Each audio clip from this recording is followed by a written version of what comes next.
السلام علیکم ورحمۃ اللہ وبرکاتہ۔ آج ہم فرض نماز اور زکوٰۃ اور روزے کے متعلق ایک بہت ہی خوبصورت سی حدیث انشاءاللہ آپ کو بتائیں گے۔ حضرت ابو ہریرہ رضی اللہ عنہ سے روایت ہے کہ ایک دیہاتی عربی رسول اللہ صلی اللہ علیہ وسلم کی خدمت میں آیا اور عرض کیا کہ یا رسول اللہ، مجھے کوئی ایسا کام بتائیں جس پہ میں ہمیشہ کے لیے ہمیشگی اختیار کروں، یعنی وہ کام ہمیشہ کروں تو میں جنت میں داخل ہو جاؤں۔ تو آپ صلی اللہ علیہ وسلم نے اس کو 4 چیزیں بتلائیں۔ سب سے پہلی چیز جو بتلائی وہ بتایا کہ اللہ کی عبادت کر، یعنی اللہ تبارک تعالیٰ کے سوا کسی کو شریک مت کر۔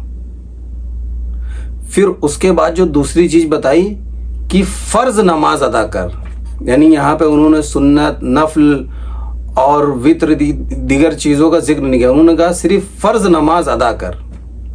اس کے بعد آپ صلی اللہ علیہ وسلم نے تیسری چیز فرمایا کہ زکوٰۃ ادا کر، 2.5% جو زکوٰۃ فرض ہے وہ زکوٰۃ ادا کر۔ آپ صلی اللہ علیہ وسلم نے یہ نہیں بتایا کہ یہ صدقہ دے وہ صدقہ دے، زکوٰۃ ادا کر۔ اور پھر آپ صلی اللہ علیہ وسلم نے چوتھی چیز جو بتایا کہ رمضان مبارک کے روزے رکھ۔ آپ صلی اللہ علیہ وسلم نے یہ نہیں فرمایا کہ تم یہ روزے رکھو وہ روزے رکھو، آپ نے فرمایا کہ اللہ وحدہ لا شریک کی عبادت کر، فرض نماز ادا کر، اگر تو اور کر لے تو یہ بہتر ہے، فرض زکوٰۃ دے اگر اور دے تو بہتر ہے، فرض روزے ادا کر اگر اور دے تو بہتر ہے۔ تو وہ جو عربی بدو تھا یعنی دیہاتی، تو اس نے رسول اللہ صلی اللہ علیہ وسلم سے بیعت کی کہ یا رسول اللہ، جتنا آپ نے ہمیں بتایا ہے میں اتنا ہی کروں گا، نہ اس سے کم کروں گا نہ زیادہ کروں گا۔ تو یہ بات بول کر وہ پلٹ کے جانے لگا۔ تو آپ صلی اللہ علیہ وسلم نے فرمایا کہ اگر کسی شخص کو جنت میں رہنے والا شخص دیکھنا ہو تو وہ اس شخص کو دیکھ لے، یعنی آپ صلی اللہ علیہ وسلم نے اس کو زندگی میں ہی بشارت دے دی کہ اگر یہ اپنے بات پہ، اپنے وعدے پہ، اپنی بیعت پہ، یعنی اس نے جو کہا ہے اس پہ قائم رہا تو یہ کامیاب ہو گیا۔ یہاں پہ رسول اللہ نے صرف ذکر فرض نماز، فرض روزہ، فرض زکوٰۃ کا کیا، حج کا اس لیے نہیں کیا کہ اتنی ٹائم پہ حج فرض نہیں ہوا تھا۔ یعنی اللہ نے جو عبادت اپنے بندوں کے لیے مقرر کی ہے وہ اتنی ہی عبادت ہے کہ آپ 2 فرض پڑھ لیں، 4 ظہر پڑھ لیں، 4 عصر پڑھ لیں، 3 مغرب پڑھ لیں، 4 عشاء پڑھ لیں، دن بھر کی یہ کل 17 رکعتیں بنتی ہیں جو اللہ نے اپنے بندے کے اوپر فرض کری ہے۔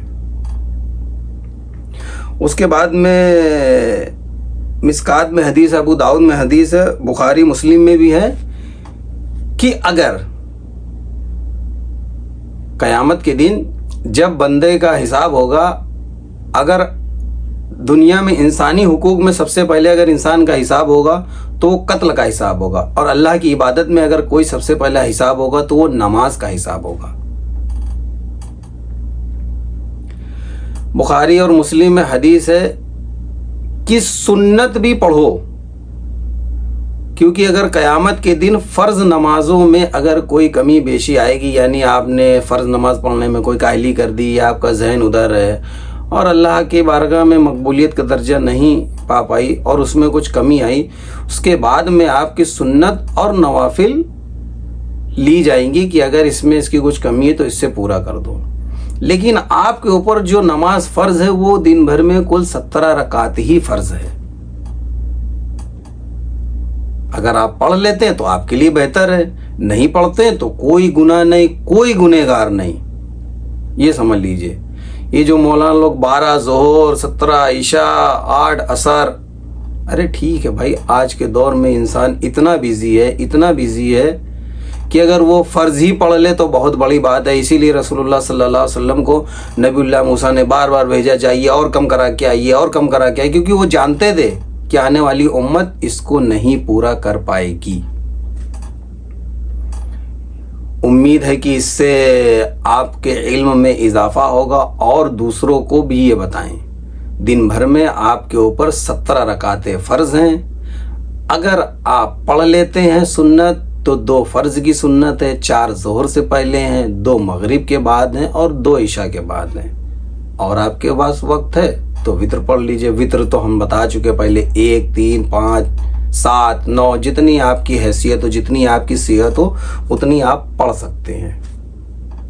جزاک اللہ خیر۔ السلام علیکم ورحمۃ اللہ وبرکاتہ۔